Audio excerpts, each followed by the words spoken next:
متشكرين يا سيادة الرئيس. أنا لن أقبل إلا البيانات شكرا العاجلة التي تم للحضور تسجيلها. الأخوة النواب. احنا كنا بنتكلم بصدد امبارح أول 4 يوم 26/4/11 فوجئنا بحادثة غريبة من نوعها. واحنا في القريب العاجل يا فندم كنا بنتكلم في كوارث وأزمات على بعض المحافظات، وهذا من صنع الله. كوارث طبيعية، أزمات، لكن للأسف الشديد اللي من صنع البشر بنلاقي فيه حاجات غريبة جدا يا سيادة الرئيس. أرجو من الأخوة النواب الاستماع. أرجو من لو سمحتوا السادة نرجع برضو تاني للحديث مع السادة الوزراء. لكن للأسف الشديد يا سيادة الرئيس من 6 شهور حصلت حادثة اللي اقعد يا محمد يا على الطريق اجلس يا المؤدي إلى شبين من أليوب لنوى عرب العراق لغاية ما وصلنا لشبين. راح ضحيتها أكتر من 30 مواطن بسيط غلبان توفوا، استشهدوا، ماتوا، وأكتر من 40 إصابة، فيها أكتر من 24 إصابة خطرة جدا يا سيادة الرئيس. لكن أنا بقول فين الأجهزة، فين الحكومة من ده؟ كل يوم بنتفاجئ بكوارث. لن كوارث على أي الأرض. طلب عاجل يأتي إلى المنصة الآن إطلاقا. هذه طريقة مرفوضة تماما. اتفضل سيادة. يا فندم احنا فين كحكومة وجهاز تنفيذي ممثل في السيد وزير النقل والمواصلات؟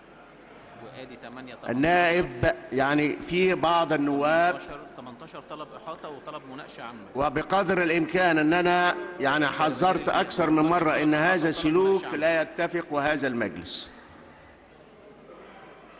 نائب عمرو أبو اليزيد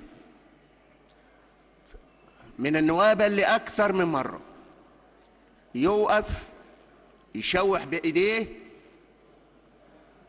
وبيطلب الكلمة أحيانا ويطلب التحدث بطلبات عاجلة أحيانا أخرى بطريقة غير لائقة.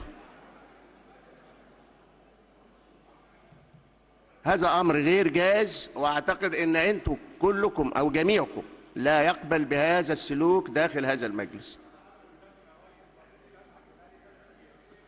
ما تتكلمش بدون إذن.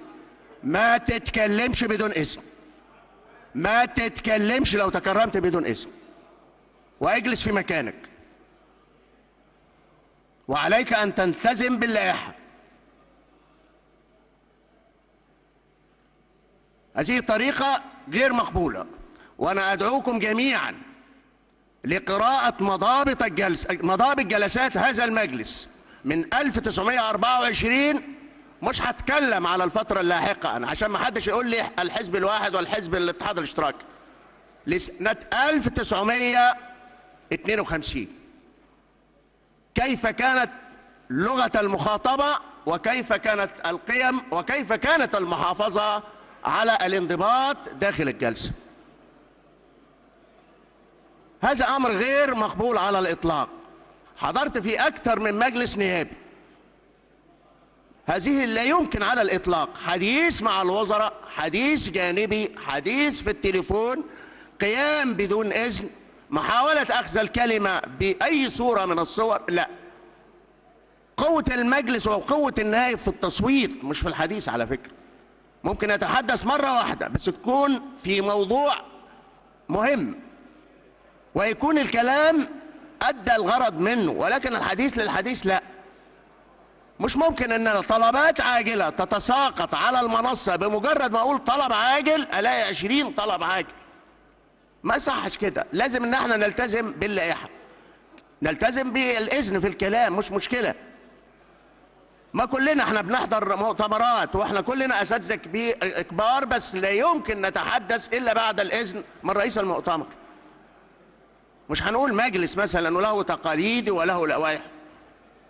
بعدين مش يعني امر غير مقبول ان انا اقوم وازعق واتكلم بهذه الطريقه واشوح بايديا. لا، لا يمكن. تنايب عن الامه. عمليه التشويح بالايد دي لا، ما يصحش.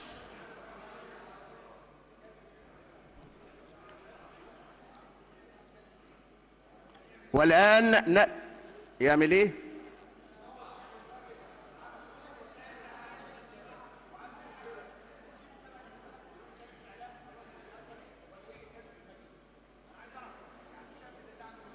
يعني الكلام بالمجلس بالعافية؟ إذا كان بالعافية يبقى مفيش داعي نعمل مجلس. لا ما نعملش مجلس، ما هو فيش سجل أهو. زميلك برضه وقف بطريقة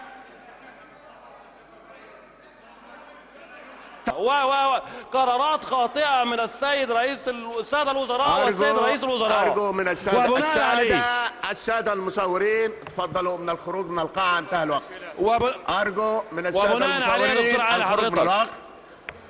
يا دكتور علي، يعني دقيقتان لعودة الهدوء في القاعة وإلا سأضطر لرفع الجلسة. طيب اتفضل من زملائك اللي هم يا معالي الوزير. شكرا يا سيادة الرئيس. شكرا السيد النائب عصام القاضي.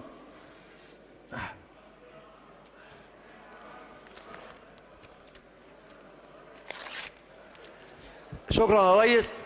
في بداية دور الانعقاد هذا الدور الانعقاد الحالي جاء السيد وزير الصحة إلى لجنة الصحة. المجلس يدير العمل السلطة التنفيذية، وهنا بنخالف مخالفة صريحة للمادة اللي بتتكلم على الفصل بين السلطات.